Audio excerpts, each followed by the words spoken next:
आज दिन चढ़िया मेरे रंग वर्गा फूल सा है खिला आज दिन। इलस्ट्रेशन नंबर 9 करेंगे, आपका चैप्टर कंप्लीट करेंगे। तो चलिए शुरू करते हैं। अरे भैया शुरू करते हैं, हाँ सच में शुरू कर रहा हूँ मैं, अपनी नॉर्मल टोन में आ रहा हूँ मैं, नहीं तो आप लोग मजाक मस्ती में इसको ले जाएंगे। भाई इलस्ट्रेशन नंबर 9 पर थे हम। एक एक चीज़ को ध्यान से पढ़िएगा मेरे साथ, और अपनी बुक अपने साथ में रखिएगा। पता लगे पता नहीं बुक कहीं पर पड़ी है, लेक्चर कहीं पे चल रहा है, ध्यान कहीं पर है, और मार्क्स मार्क्स तो डेफिनेटली फिर सब कुछ इधर उधर रहेगा तो मार्क्स भी हवा में रहेंगे ना। हाँ जी, तो मेरे साथ पढ़िएगा।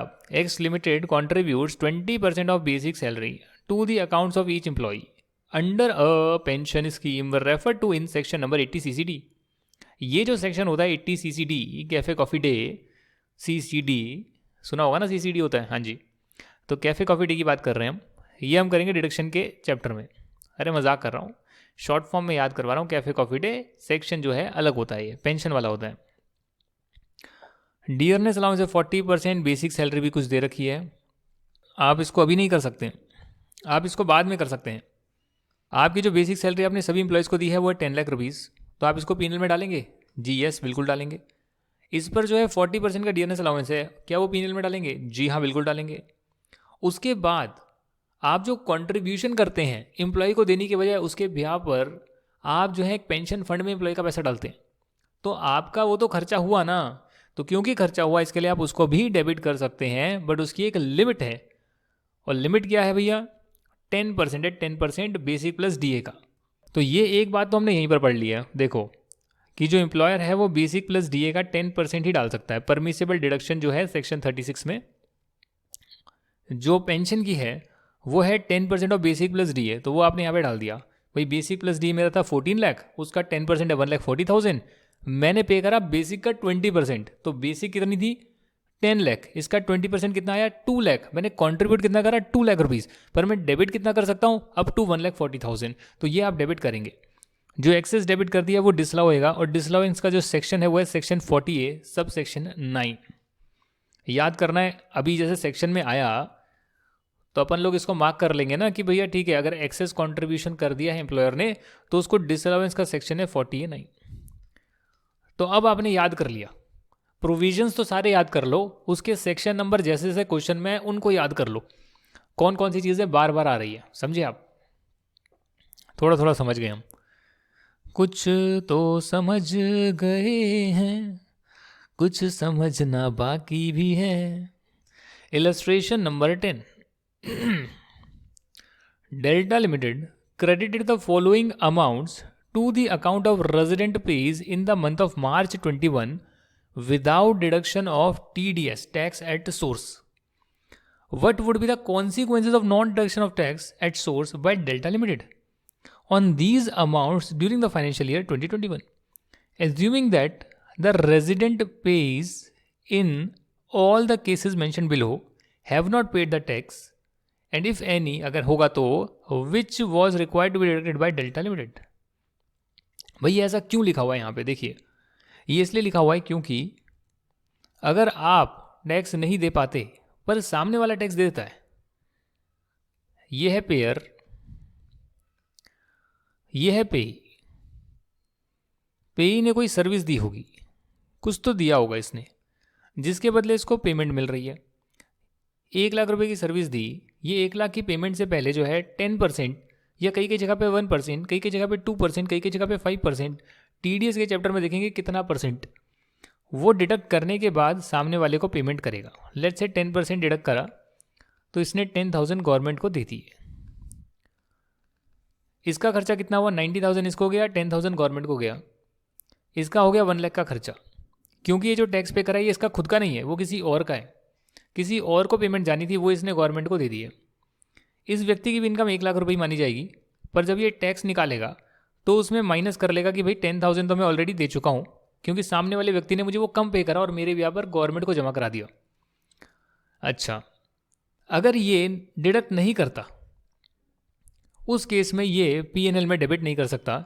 यदि ये रेजिडेंट को पेमेंट कर रहा है तो 30% तक डेबिट नहीं कर सकता, यानी 30,000 डेबिट नहीं कर सकता। इस केस में 70,000 फिर भी कर सकता है। दूसरी चीज़, यदि इसने डिडक्ट नहीं करा बट सामने वाले ने जो है इस पर टैक्स दे दिया, तो प्रॉब्लम सॉल्व हो गई ना जी। इस साल डेबिट नहीं करेगा, नेक्स्ट ईयर ये कर लेगा, ये वाला व्यक्ति है। क्यों? क्योंकि अल्टीमेटली गवर्नमेंट को तो टैक्स पहुंच गया ना, तो इसीलिए ये अपना खर्चा डेबिट फिर कर पाएगा। तो यहाँ पर क्या होगा, आपने जो है सैलरी पे करी है एम्प्लॉयज़ को और उस पर जो है आपने TDS नहीं काटा, तो रेजिडेंट को पे करोगे और TDS नहीं काटोगे तो 30% का डिसअलाउंस है, और डायरेक्टर रेम्यूनरेशन में भी 30% का ही डिसअलाउंस है, क्योंकि वो भी तो रेजिडेंट ही है। और उस केस में जो है आपने उनकी रेम्यूनरेशन दी, TDS काटना ज़रूरी था। कौन से सेक्शन में ज़रूरी था वो आपको नहीं पता होगा, मैं बता देता हूँ। सेक्शन 194J हम करेंगे TDS के चैप्टर में, और सैलरी के लिए है सेक्शन 192, जहाँ पर लिखा है कि आपको TDS काटना ज़रूरी होता है। आपने नहीं काटा तो उस केस में 30% का एक्सपेंस P&L में डाल नहीं सकते, डेबिट नहीं कर सकते। हालांकि अगर जो असेसी है डिडक्ट नहीं करता, तो उस केस में अगर पे ही कर देता है, अपनी रिटर्न भर देता है, उसमें ये इनकम को शो करता है, उस पर टैक्स देता है, उस केस में आप असेसी इन डिफ़ॉल्ट नहीं माने जाएंगे और आप पूरा जो है एक्सपेंस डेबिट कर सकते हैं। ये भी कहाँ पढ़ेंगे हम? TDS के चैप्टर में। जी हाँ, वहाँ पर मैंने सब करवाया हुआ है। Illustration number 11। During the financial year 2021 the following payments expenditures were made incurred by mister Yuvan Raja. क्या नामक है इनका? युवन राजा। अच्छा, ये राजा है, okay. A resident individual, okay, जिनका टर्नओवर है 99 लाख रुपीज़, 31 मार्च 20 तक का है। आगे लिखते हैं interest of 45,000 was paid to Rahman and company, जो कि रेजिडेंट पार्टनरशिप है और TDS नहीं काटा।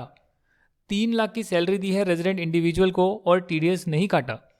16,000 की कमीशन दी है मिस्टर विद्यासागर को, जो कि रेजिडेंट है और TDS नहीं काटा। अरे भैया, TDS नहीं काटोगे तो क्या होगा? TDS नहीं काटोगे तो क्या होगा? इंडिविजुअल इन्होंने एक एक चीज़ लिखी है, देखिए। आपने यहाँ पर क्या करा, सबसे पहले आपने जो है आपने पेमेंट करी इंटरेस्ट की। तो इंटरेस्ट की पेमेंट कहाँ आती है मालूम है आपको? ये सेक्शन 194A में आती है, जो आपको अभी नहीं पता होगा। ये हम करेंगे TDS में। मुझे पता है आपको सेक्शन नंबर नहीं आते, इट्स ओके, क्योंकि आपने पढ़े ही नहीं है जी। TDS थोड़ी ना पढ़ लिया आपने अभी। तो वहाँ पर ये लिखा है कि आपको TDS काटना पड़ेगा, पर कब काटना पड़ेगा? जब आप अगर इंडिविजुअल हैं या हिंदू अंडर फैमिली है और आपको ऑडिट कराना ज़रूरी है, तब आपको TDS काटना पड़ेगा। नहीं तो आप पर TDS के प्रोविजंस नहीं लगेंगे काटने वाले। जो बड़ी ऑर्गेनाइजेशन है उन्हीं को बोला गया कि आप सामने वाले का TDS काटो, छोटे वालों को छोड़ दिया गया है। तो क्योंकि इनका टर्नओवर 1 करोड़ से एक्सीड नहीं करता है, इसीलिए इनके केस में सेक्शन ही अट्रैक्ट नहीं होगा कि इन्हें TDS काटना जरूरी था। अब जब TDS काटना ही जरूरी नहीं था और इन्होंने नहीं काटा, तो कोई दिक्कत नहीं है। ये जो प्रोविजंस बने उनके लिए बने हैं जिनको TDS काटना जरूरी होता है, यानी इंडिविजुअल और हब जिनको ऑडिट करानी जरूरी होती है, या फिर कंपनी, क्योंकि हर कंपनी को TDS काटना ही होता है। हाँ जी, जो सिर्फ इंडिविजुअल है और हिंदू अंडर फैमिली है ना, उन्हें तब काटना होता है अगर उन्हें ऑडिट कराना ज़रूरी है। और ये हर जगह नहीं होता, बट मैक्सिमम केस में यही होता है। और कहाँ पर पढ़ेंगे? TDS के चैप्टर में पढ़ेंगे। अच्छा, दूसरा कहता है 3 लाख रुपए की सैलरी दी है। अब सैलरी ऐसी चीज़ है जहाँ पर सबको TDS काटना होता है। आज मेरा बिजनेस है और मैं सैलरी दे रहा हूँ, सामने वाले का जो है 2.5 लाख से ऊपर की इनकम बन रही है, तो मुझे TDS उसका काटना होगा। उसकी टैक्सेबल सैलरी आ रही है, तो मुझे कहीं ना कहीं टैक्स डिडक्ट करना होगा, ठीक है ना। तो इस केस में जो है डिसअलाउंस एक्ट्रैक्ट हो जाएगी, क्योंकि मेरे पे TDS के प्रोविजंस लगते थे, और सैलरी के केस में तो लगेंगे ही लगेंगे। तो इसीलिए 30% तक का अमाउंट डिसअलाउ होगा, क्योंकि मैंने TDS नहीं काटा और काटना जरूरी था। फिर कमीशन है, कमीशन 16,000 रुपये की आप दे रहे हैं, और 16,000 के केस में जो कमीशन आप दे रहे हैं उस केस में भी TDS के प्रोविजन तभी लगते हैं एक इंडिविजुअल या हिंदू अंडर फैमिली पे, जब उन्हें ऑडिट कराना जरूरी होता है। क्योंकि इनको ऑडिट कराना जरूरी नहीं है, इसीलिए अगर ये TDS नहीं काटेंगे तो भी काम चल जाएगा, और इसलिए सेक्शन 40A(6) से अट्रैक्ट नहीं हुआ है।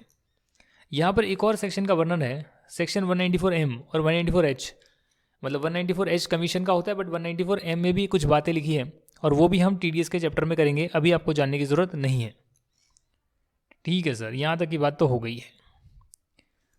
इलस्ट्रेशन नंबर 12 आपके सामने आ रही है, ध्यान से कान खोल कर सुनिए।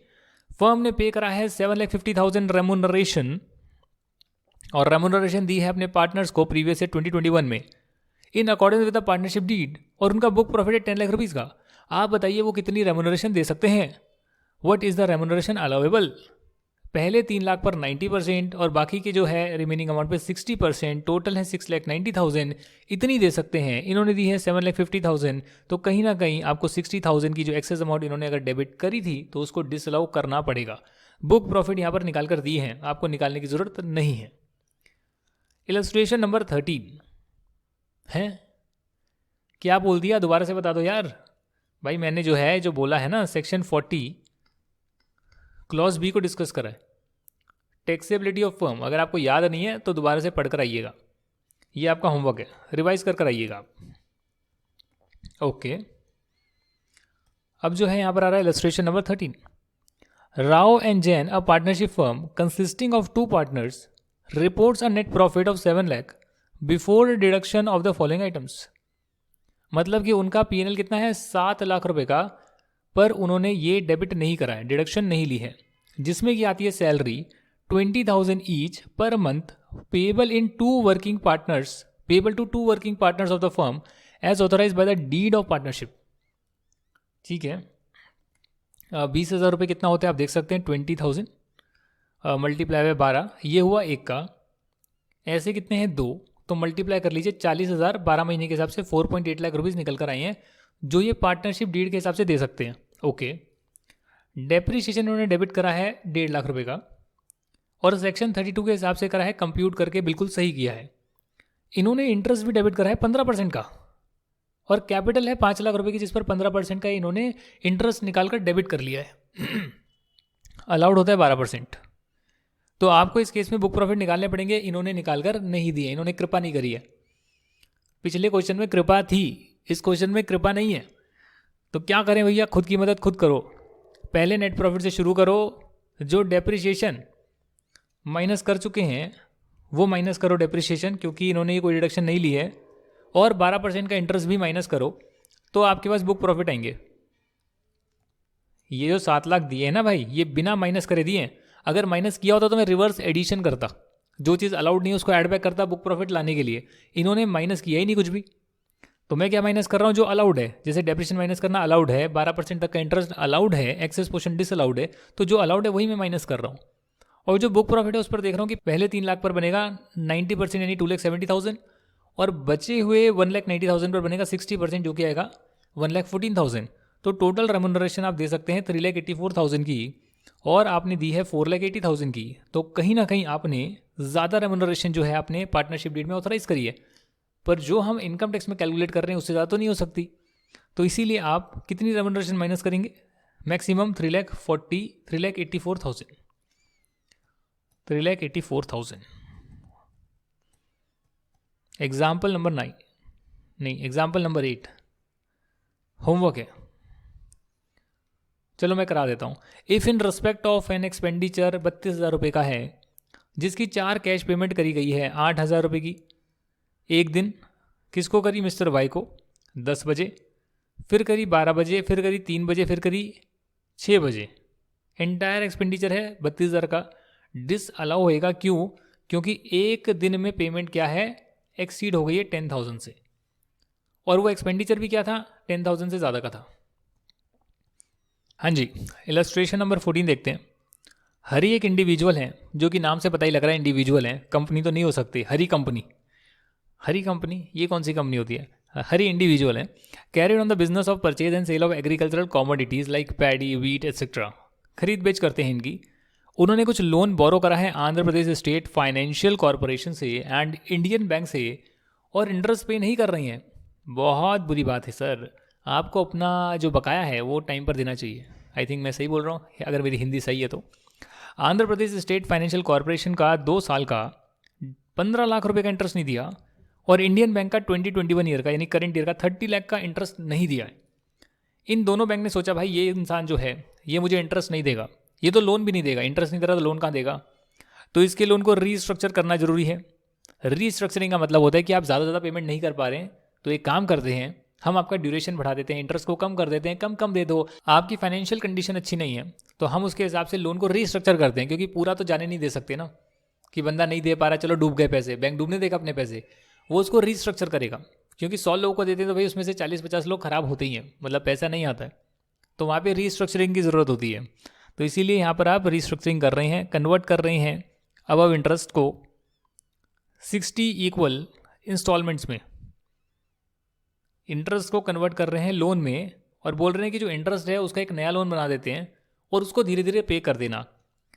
तो इस साल 2021 तक हरी ने 5 इंस्टॉलमेंट दी है आंध्र प्रदेश कॉरपोरेशन के लिए, फाइनेंशियल कॉरपोरेशन के लिए, और 3 इंस्टॉलमेंट दी है इंडियन बैंक के लिए, यानी कि 60 इंस्टॉलमेंट देनी है टोटल। तो 60 से डिवाइड कर दीजिएगा, और कितनी दे दी है, 5 दी है इसकी और 3 दी है उसकी। तो यानी कि आपने जो पेमेंट करी है 15 lakh divided by 60 multiply by 15 lakh को आप करेंगे मल्टीप्लाई 5 से, 60 इंस्टॉलमेंट देने का रखा गया है। ये वैसे तो इंटरेस्ट ही था, पर इसको लोन में कन्वर्ट कर दिया गया है। इंटरेस्ट को लोन में कन्वर्ट करना पेमेंट नहीं होता, पहली बात, ठीक है जी। इंटरेस्ट को लोन में कन्वर्ट करना पेमेंट नहीं माना जाता, समझे आप। पर एक्चुअली में जब इसकी पेमेंट करी गई है, जो 5 इंस्टॉलमेंट पे कर दी है, वो आपका पेमेंट माना जाएगा। और आपको पता है कि जब हम गवर्नमेंट को पैसा देते हैं टैक्स का, या फिर बैंकों को इंटरेस्ट देते हैं, तो वो जब पे होता है ना, तभी आप पीएनएल में डेबिट कर सकते हैं। तो प्रोपोर्शनेटली कैलकुलेट कर लीजिए, और सिमिलरली जो 30 लाख रुपए है उसको भी 60 से डिवाइड करिएगा और मल्टीप्लाई करिएगा 3 से, तो ये भी आप डेबिट कर सकते हैं। यहाँ पर देखो कैलकुलेट कर भी लिखा होगा, ये देखिए, ये करीब आ रहा है, मैं कैलकुलेटर पे कर लेता हूँ, मेरे पास कैलकुलेटर भी है। 15 लाख, आप भी कर लीजिए, कुछ काम तो साथ में कर लीजिए भैया। 15 लाख डिवाइडेड बाय 60 और मल्टीप्लाई बाय 5, यह आया 1,25,000। मैंने कैलकुलेट करा है, उसके बाद बता रहा हूँ। विश्वास नहीं होता कि आप कैलकुलेशन कर सकते हैं, देखिए, झूठ नहीं कह रहा मैं। 30 lakh divided by 60 multiply by 3, यह आया 1.5 लाख।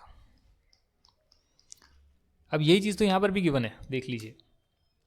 तो हमने बिल्कुल ठीक करा है कि जो पेमेंट आपने कर दी है वो अलाउड होगी, पर अगर आपने सिर्फ इंटरेस्ट को लोन में कन्वर्ट करा है, नए लोन में, उसे पेमेंट नहीं मानेंगे।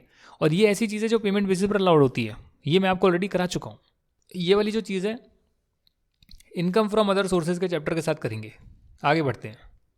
Illustration number 15, Vinod is a person carrying on profession as a film artist. उनकी ग्रॉस रिसिप्ट है फ्रॉम प्रोफेशन एज अंडर, पिछले साल की, उससे पिछले साल की, उससे पिछले साल की, उससे भी पिछले साल की, तीनों साल की। अच्छा, लिमिट क्या थी सर? 1.5 लाख रुपए। तो 2 साल में 1.5 लाख से ज़्यादा है, 1 साल में नहीं है, तीनों साल में नहीं है, तीनों साल में नहीं है, ऑल 3 ईयर्स की एक्सीड करनी चाहिए। तो ऑल 3 ईयर्स की एक्सीड कर रही है, नहीं कर रही है, क्या होगा? क्योंकि नहीं कर रही है तो जो रिक्वायरमेंट है सेक्शन 44A की वो एप्लीकेबल नहीं होगी। तो इनको जो है बुक्स ऑफ अकाउंट्स वो नहीं बनाने होंगे जो प्रिस्क्राइब्ड हैं, बट एटलीस्ट ये तो बनाने होंगे जिससे कि असेसिंग ऑफिसर इनकी इनकम निकाल पाए। तो ये बात है। अच्छा, और कुछ कहना चाहते हो? एग्जाम्पल नंबर 14 करेंगे। अच्छा, एग्जाम्पल 14 से बहुत सारी क्लैरिटी होगी। 16, 17 भी आ रहा है, और ये हम एग्रीकल्चरल इनकम के साथ करेंगे आगे का जो एग्जाम्पल है। इसके बाद आपका ये चैप्टर को कंप्लीट करेंगे। तो क्लास लंबी हो रही है, पर क्या करें, कंप्लीट भी तो करनी है। तो इलस्ट्रेशन नहीं है, ये एग्जाम्पल है 14, सिर्फ आपको अंडरस्टैंड करवाने के लिए दिया हुआ है।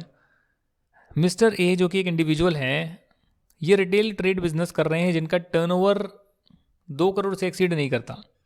तो इसका मतलब ये प्रिजम्पटिव टैक्सेशन फॉलो कर सकते हैं। In any of the previous year कभी भी एक्सीड नहीं करता, तो ये प्रिजम्पटिव टैक्सेशन फॉलो कर सकते हैं। ये इनका टर्नओवर गिवन है। Amount receive through prescribed electronic modes, electronic mode से कितनी अमाउंट रिसीव हुई वो गिवन है, जिस पे कि 6% का इनकम माना जाता है, बाकी अमाउंट पर 8% का माना जाएगा। इनकम जो है इनकम टैक्स के लिए इतनी बताना चाहते हैं। अगर हम परसेंटेज कैलकुलेट करें कि भाई जो यहाँ पर परसेंटेज निकल कर आ रहा है 1.6 करोड़ का 6% और बाकी का जो रिमेनिंग रह गया उसका 8%, तो यहाँ पर आप ये कैलकुलेट कर सकते हैं। ठीक है जी, ये आप परसेंटेज कैलकुलेट कर सकते हैं। यहाँ पर इन्होंने कैलकुलेट कर कर दिया है।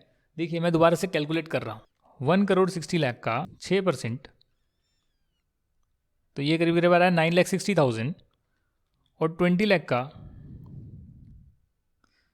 8% प्लस 9,60,000 11,20,000। तो यानी कि इस केस में तो ये प्रिजम्पटिव टैक्सेशन ही पूरा जो निकलता है ना 6% 8%, वही इन्होंने इनकम ऑफर करी है अपने इनकम टैक्स में। अगर मैं सेकंड सिचुएशन की बात करूं, सेकंड सिचुएशन में 1,45,00,000 है। यदि मैं इससे मल्टीप्लाई करूं 0.06 तो करीब करीब निकल कर आएगा 8,70,000,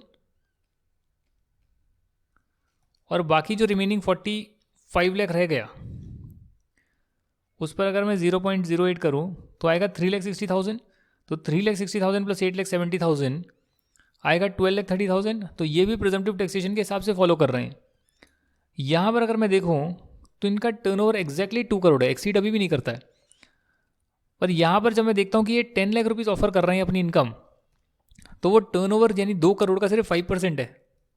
तो इसका मतलब इन्होंने यहाँ पर जो इनकम ऑफर करी है ये इन्होंने प्रिजम्पटिव टैक्सेशन फॉलो नहीं करना चाहते हैं ये, यानी इनको ऑडिट कराना पड़ेगा, अकाउंट्स रखने पड़ेंगे साथ में आने वाले कई सालों तक, यानी कि 24-25 से 28-29 तक। मतलब ये देखो ऐसा होता है, ये जो आपका असेसमेंट ईयर है ये 23-24 वाले की बात कर रहे हैं, जिसमें ये प्रिजम्पटिव टैक्सेशन फॉलो नहीं करना चाहते हैं, एलिजिबल हैं करना नहीं चाहते हैं, उससे कम इनकम क्लेम कर रहे हैं। तो कर लीजिए सर, कर लीजिए, बुक्स ऑफ अकाउंट्स बनाइए, ऑडिट कराइए, और अगले 5 सालों के लिए प्रिजम्पटिव टैक्सेशन में दोबारा मत आइएगा। क्यों? क्योंकि उनका बिजनेस है, बिजनेस वाले मजाक नहीं कर सकते। Illustration number 16, mister Praveen engaged in retail trade, reports a turnover of 1,98,50,000 for the financial year 2021। इनकी इनकम है सेड बिजनेस से as per the books of accounts 13,20,000, जो इन्होंने कंप्यूट करी है पीजीबी के प्रोविजंस लगाकर। Retail trade is the only source of the income. Assessment year 2021 में जो इनका पहला साल था, for which he declared his business income in accordance with the provisions of presumptive taxation 44 AD, उसके लिए कुछ बातें नीचे गिवन है। मतलब नहीं समझा नहीं मैं क्या लिखा हुआ है, दोबारा देखते हैं। रिटेल ट्रेड जो है इनकी एक लौती सोर्स ऑफ इनकम है। असेसमेंट ईयर 2021 में जो करेंटली चल रहा है पिछले साल का, was the first year for which he declared his business income in accordance with the provisions of presumptive taxation. Okay, यानी कि पिछले साल इन्होंने पहली बार प्रिजम्पटिव टैक्सेशन का पालन करा। करंट ईयर में इनकी इनकम कितनी है? 1,98,50,000। और इसमें पूछते हैं कि is mister Praveen also eligible to opt for presumptive determination of his income chargeable to tax for assessment 21-22। Next year भी ले सकते हैं, क्यों नहीं ले सकते जी? लेना चाहें तो ले सकते हैं। अगर ले सकते हैं तो डिटरमाइन करें इनकी इनकम कितनी निकलेगी। एज्यूमिंग कि सारा टर्नओवर जो है कैश रिसिप्ट से है, तो 8% कर लीजिए ना सर। 8% में करूंगा तो निकल कर आएगा 15,88,000, 1,98,50,000। यस, जो टर्नओवर उसका 8% निकल कर आएगा 15,88,000। करना चाहो कर लीजिए, हमें कोई नुकसान नहीं है। हाँ, कम करना चाहो जैसा कि कैलकुलेट कर रहे हो पीजीबी के प्रोविजंस लगाकर कर सकते हो, अकाउंट्स बनाने पड़ेंगे, ऑडिट कराना पड़ेगा। अगर ये ऑप्ट नहीं करना चाहते प्रिजम्पटिव टैक्सेशन के लिए तो क्या ऑब्लिगेशन है? अकाउंट्स और ऑडिट करवाने की ऑब्लिगेशन है, प्लस अकाउंट्स और ऑडिट तो करवाना पड़ेगा, प्लस अगले 5 सालों के लिए प्रिजम्पटिव टैक्सेशन में दोबारा नहीं आ सकते, क्योंकि ये बिजनेस करते हैं और प्रिजम्पटिव टैक्सेशन जानबूझकर फॉलो नहीं कर रहे हैं। What is the due date of filing return of income in both options? देखिए, ड्यू डेट जो है बहुत सिंपल सी है। प्रिजम्पटिव टैक्सेशन में क्योंकि ऑडिट नहीं कराना तो 31 जुलाई होगी।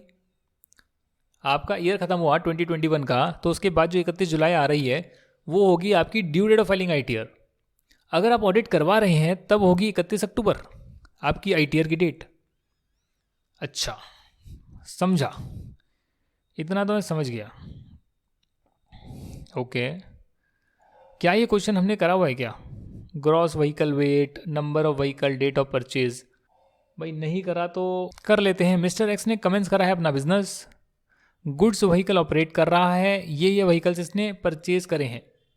ध्यान दीजिएगा, अगर हैवी गुड्स व्हीकल है यानी कि 12,000 टन से 12,000 किलो से ज़्यादा है, यानी 12 टन से ज़्यादा है, तो उस केस में जो है 1,000 रुपये पर टन पर व्हीकल पर मंथ के हिसाब से होता है और पार्ट ऑफ द मंथ के हिसाब से कैलकुलेट होता है presumptive income. Got my point? कैसे कैलकुलेट करेंगे भाई? यहाँ तो कॉम्प्लेक्स करा हुआ है, बहुत ज़्यादा कॉम्प्लेक्स करा हुआ है। हम कैसे कैलकुलेट करेंगे? देखिए, मैं तो बहुत सिंपल तरीके से कैलकुलेट करता हूँ, यह आपको करके दिखा देता हूँ। ये देखिए, बहुत सिंपल तरीके से देखिए, ये जैसे 7,000 किलो का एक व्हीकल है, ऐसे आपके पास दो व्हीकल हैं जो आपने परचेज करे थे 10 अप्रैल 2020 को। पहले देख लेते हैं नंबर ऑफ व्हीकल्स कितने हैं। 1 2 3, 1 2 फिर +1 करोगे 3 हो गए, 3 और 3 6 7 8 9 और 10, यानी 10 से ज़्यादा नहीं है। अगर 10 से ज़्यादा नहीं है तो प्रिजम्पटिव टैक्सेशन फॉलो कर सकते हो। प्रिजम्पटिव टैक्सेशन में जो इनकम है वो कितनी है? 7,500 रुपये प्रति महीना और पार्ट ऑफ द मंथ, जो हैवी गुड्स व्हीकल नहीं है। तो ये जो मेरे स्टार्टिंग वाले हैं ये हैवी गुड्स व्हीकल है ही नहीं, यानी कि 7,500 रुपये प्रति महीने के हिसाब से, ठीक है, प्रति व्हीकल के हिसाब से। तो दो व्हीकल है तो 2 लिख दिया। अप्रैल मंथ में लाए तो अप्रैल से लेकर पूरा अगले मार्च तक जो है 12 महीने होएगा, ये मेरी इनकम होनी चाहिए। एक व्हीकल है, ये आपने मार्च 21 में खरीदा है, तो मार्च 21 में खरीदा है तो सिर्फ एक ही महीने की इनकम मानी जाएगी 7,500 रुपये एक व्हीकल की। फिर आपके 3 व्हीकल हैं, 3 व्हीकल आपने जुलाई में खरीदे हैं, तो जुलाई अगस्त सितंबर अक्टूबर नवंबर दिसंबर जनवरी फरवरी मार्च, 9 महीने होते हैं। तो 9 महीने की इनकम आपको निकालनी पड़ेगी 7,500 मल्टीप्लाई बाय 9, और कितने व्हीकल हैं? 3 व्हीकल हैं, तो इसकी भी आपकी इनकम आ गई। फिर आपने ये खरीदा जनवरी 21 में, तो जनवरी फरवरी मार्च 3 महीने की इनकम निकालनी पड़ेगी इस व्हीकल की। तो 7,500 रुपये एक महीने का होता है, तो 3 महीने का कितना होगा वो भी आपने देख लिया।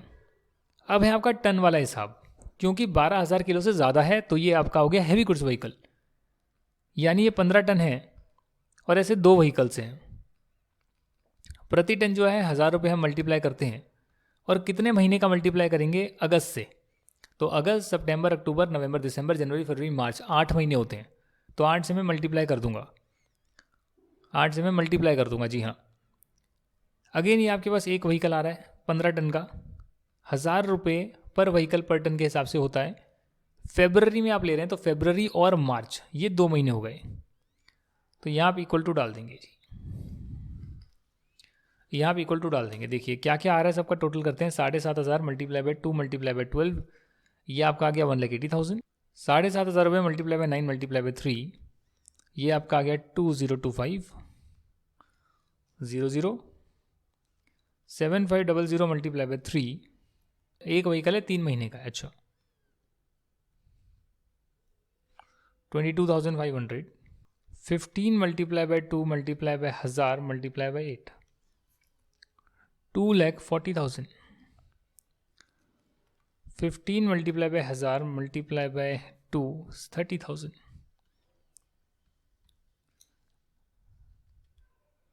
ये करीब करीब टोटल आ रहा है 1,80,000 plus 7,500 plus 202500 plus 22,500 plus 2,40,000 plus 30,000, ये करीब करीब आ रहा है आपका 6,82,500।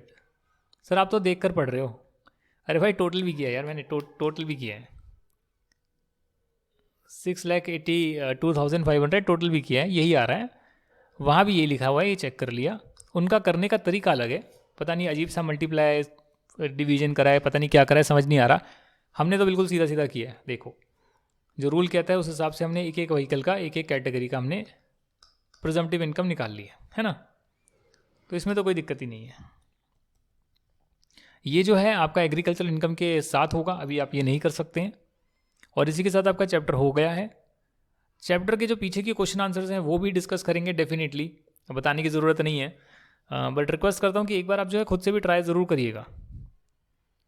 ये देखिए टेस्ट योर नॉलेज, ये आपका वैसे होमवर्क है, बट मैं आपके साथ सारी चीज़ें डिस्कस करूँगा, so don't worry at all. Each and every question will be discussed so that you can also look at it. पहले खुद से पढ़ेंगे, फिर मेरे साथ पढ़ेंगे, फिर दोबारा खुद से पढ़ेंगे। इतनी मेहनत करेंगे ना तब जाकर सीए का एग्जाम क्लियर होगा। और जो सारे क्वेश्चन है ना इसमें से मार्क कर लेना जो जो इंपॉर्टेंट क्वेश्चन लग रहे हैं, क्योंकि सेकेंड और थर्ड रिविजन में सारे क्वेश्चन नहीं करने हैं।